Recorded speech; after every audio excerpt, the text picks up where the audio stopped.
ان میں کیوں ہو رہے ہیں وہ بھی پنجاب کی ڈومین میں اور پنجاب کے ہی علاقے میں ہو رہا ہے. تو یہ از خود اور پھر ان کی جو اس وقت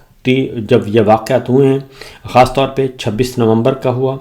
اور اب جو مرید کے والا ہوا، پھر 9 مئی کا ہوا. تو مرید کے والا جو واقعہ ہے، اس وقت جو وزیر تھیں وہ مریم صاحبہ کے پاس وزارت تھی، ہوم ڈپارٹمنٹ بھی اور فورسز کی بھی. تو یہ اور پھر جتنی بھی فورسز باہر سے بلائی گئیں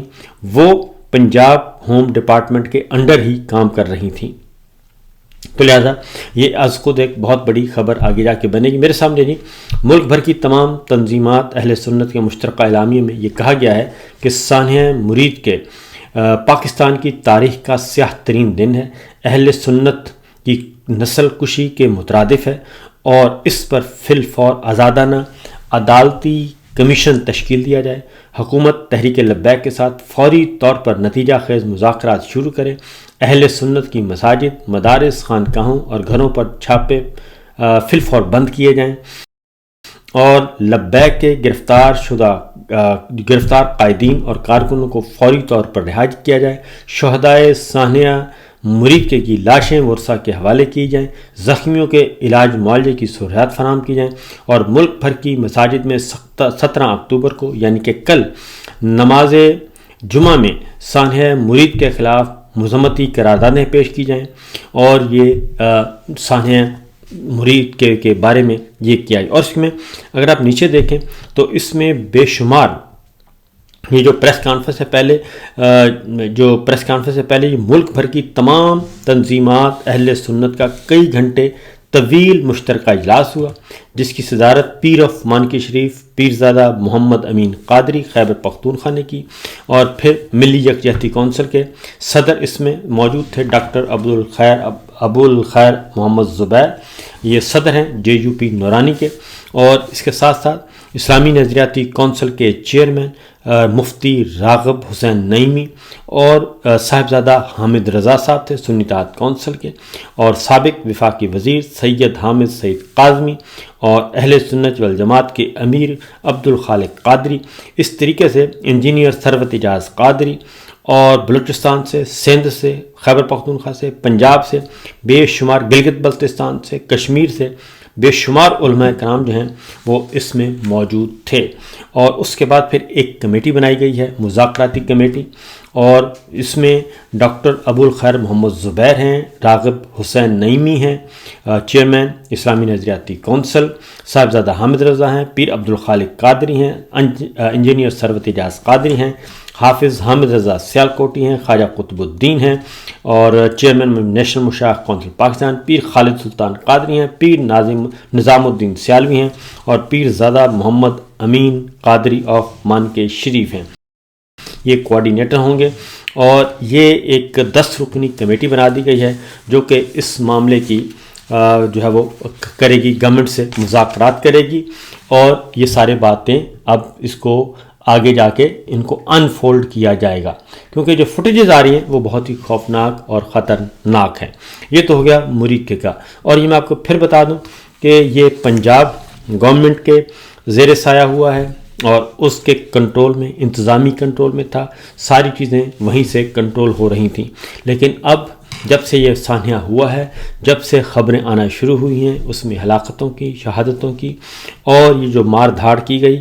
وہ سب جو فوٹیجز آ رہی ہیں، اب اس کی ذمہ داری لینے کے لیے کوئی بھی تیار نہیں ہو رہا، اور سب تتر بتر ہو چکے ہیں. جو پہلے بہت بڑے بڑے کلیم کر رہے تھے اب وہ پیچھے ہٹتے جا رہے ہیں. کچھ لوگوں کو کہا گیا کہ جناب ہمیں سپورٹ کریں، اور لیکن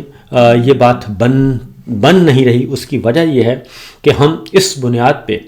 کسی کو بھی قتل و غارت گری کی اجازت نہیں دے سکتے کہ اگر تو آپ ایک طرف آپ جو بلوچستان میں ہو رہا ہے اس ظلم و ستم کو آپ ہائی لائٹ کرتے ہیں، اور دوسری جانب اگر کسی مذہبی جماعت کے ساتھ یا مذہبی جماعت کے کارکنوں کے ساتھ اگر اسی طرح کے واقعات ہوتے ہیں تو آپ کہتے ہیں کہ یہ درست ہوا، تو یہ ایک ہی معیار ہوگا، یا سب درست ہے یا پھر سب غلط ہے. لیکن اصولن یہی ہے کہ ماورائے عدالت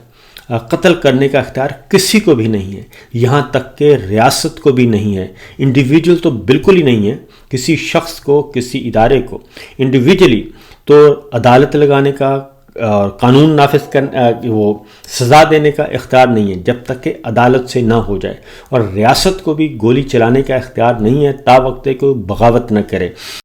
اور وہ بھی ایک اتھارٹی کے تحت ہو سکتا ہے۔ لیکن یہ جو کچھ ہم دیکھ رہے ہیں یہ تو اسٹیٹ سے خود اعلان ہو رہا تھا کہ جناب ہمارے ساتھ مذاکرات کریں، 2 ٹیمیں چلی گئی ہیں، تو وہ ساری باتیں ریکارڈ پر موجود ہیں۔ تو بہرحال یہ چیزیں جو ہیں اس کو اب کی جا رہی ہے، کوشش کی جا رہی ہے اس کو ذرا سمیٹنے کی، لیکن میرا خیال ہے کہ معاملات اتنے آسان نہیں جتنے بنانے کی کوشش کی جا رہی ہے۔ اس کے بعد ہے جناب عمران خان صاحب نے کل بات کی ہے، وہ بھی اس مسئلے پہ انہوں نے بھی بولا ہے، اور بہت ساری باتیں ہیں۔ تو عمران خان صاحب نے کہا ہے کہ ماضی کے ڈکٹیٹرز کے ادوار میں ظلم و ستم کی تاریخ رقم کی گئی، مگر عاصم منیر نے ہر حد عبور کر لی ہے۔ 2 سال میں پاکستان میں سویلینز کے قتل عام کے 4 بڑے واقعات ہو چکے ہیں، جن میں پہلا 9 مئی، دوسرا 26 نومبر، تیسرا آزاد کشمیر اور چوتھا مرید کے قتل عام ہے۔ اپنے ہی عوام پر ایسا ظلم کسی بھی مہذب معاشرے میں نہیں ہوتا۔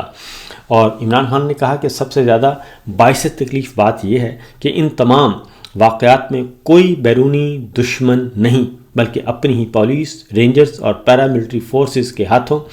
اپنے ہی ہم وطنوں کو بے دردی سے شہید کیا گیا۔ جو سوشل میڈیا پر گردش کرنے والی ویڈیوز کے جو ہیں وہ اس کے بارے میں ثبوت ہیں۔ انہوں نے کہا کہ مجھے اس بات کی بہت تکلیف اور افسوس ہوا کہ قتل عام کے جتنے بھی واقعات ہوئے ان میں نہ ہی کوئی جوڈیشل کمیشن بنا اور نہ ہی انکوائری ہوئی اور نہ ہی ذمہ داران کو سزا سنائی گئی۔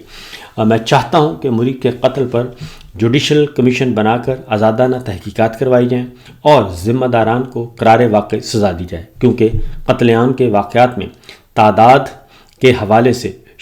شدید ابہام پایا جاتا ہے، جیسا کہ مرید کے واقعے میں سرکاری اطلاعات کے مطابق 4 مظاہرین جان سے گئے، جبکہ متاثرہ فریق کے مطابق حقیقی تعداد 400 سے 600 تک ہے۔ اور اس سلسلے میں سما ٹی وی کی رپورٹ بھی ملاحظہ کی جا سکتی ہے۔ قتل عام کی جوڈیشل انکوائری میں ذل شاہ کے قتل میں ملوث آئی جی پنجاب عثمان انور سمیت آئی جی اسلام آباد ناصر رضوی کو ضرور شامل تحقیق کیا جائے، کیونکہ قتل عام کے ان واقعات میں یہ بھی حصے دار ہیں، عمران خان صاحب نے الزام عائد کیا ہے۔ انہوں نے کہا کہ میں تقید کرتا ہوں کہ خیبر پختونخوا میں ہمارے کارکنان اور عوام اور بعد از نماز جمعہ مرید کے قتل عام کے خلاف احتجاجاً نکلے۔ یہ کسی ایک سیاسی جماعت نہیں بلکہ تمام پاکستانیوں کا فرض ہے کہ وہ اس بربریت کے خلاف آواز اٹھائیں اور جوڈیشل کمیشن کے قیام کا مطالبہ کریں، اور اس ظلم اور بربریت کا راستہ نہ روکا گیا تو باری باری سب اس کی زد میں آئیں گے۔ پاکستان اور افغانستان کے درمیان بڑھتی ہوئی کشیدگی کے باعث تشویش ہے، اور 2 مسلم ہمسایہ ممالک کے درمیان لڑائی کسی کے بھی مفاد میں نہیں۔ عمران خان نے کہا کہ دونوں ملکوں کے درمیان تنازعات کو لڑائی کے بجائے مذاکرات کے ذریعے حل کرنا چاہیے، اور جس طرح یہاں 3 نسلوں سے مقیم افغان پناہ گزینوں کو دہائیوں کی مہمان نوازی کے بعد دھکے دے کر ملک بدر کیا گیا، اور وہ بھی ایک افسوسناک ہے۔ افغانستان ہمارا مسلم ہمسایہ ملک ہے، اور دہشت گردی سے متعلق معاملات بات چیت سے حل کیے جا سکتے ہیں، اور تاریخ سے ثابت ہے، عمران خان نے کہا کہ ڈکٹیٹرز کبھی بھی امن قائم نہیں کر سکتے اور امن نہیں لا سکتے، کیونکہ ملٹری ڈکٹیٹرز جو ہے وہ ملٹری سلوشن کے علاوہ کوئی حل انہیں نظر نہیں آتا۔ یحییٰ خان سمیت تمام ڈکٹیٹرز کی مثالیں ہمارے سامنے ہیں، اور یہ معاملات سیاستدان معاملہ فہمی سے حل کرتے ہیں۔ اگر ان سے نہیں ہوتا تو مجھے یہ پیرول پہ رہا کریں، اور تاکہ دیر پا امن کے قیام اور افغانستان سے تنازع کے حل کے لیے میں اپنا کردار ادا کروں۔ اور یہ عمران خان صاحب نے جی کل اپنی سٹیٹمنٹ میں گفتگو کرتے ہوئے انہوں نے کہا ہے۔ تو صورتحال بڑی کلیئر ہے جی کہ یہ جو جمعے کا دن جو ہے وہ بڑا امپورٹنٹ ہوگا، کل کا دن، اور کل تمام علماء کرام نے اور پاکستان تحریک انصاف نے، عمران خان صاحب نے بھی یہ کہا ہے کہ اس پہ احتجاج بھی کیا جائے اور جوڈیشل کمیشن بنایا جائے تاکہ قتل عام کے چاروں واقعات جو ہیں ان کی آزادانہ تحقیقات کی جا سکیں۔ تو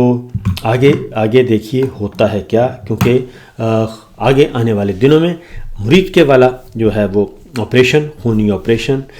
یہ ہضم نہیں ہوگا، اور اسی لیے سب اپنے اپنے بلوں میں چھپ گئے ہیں اور کوئی بھی سامنے آنے کے لیے تیار نہیں ہے۔ فی الوقت اتنا ہی، اجازت دیجیے، اللہ حافظ۔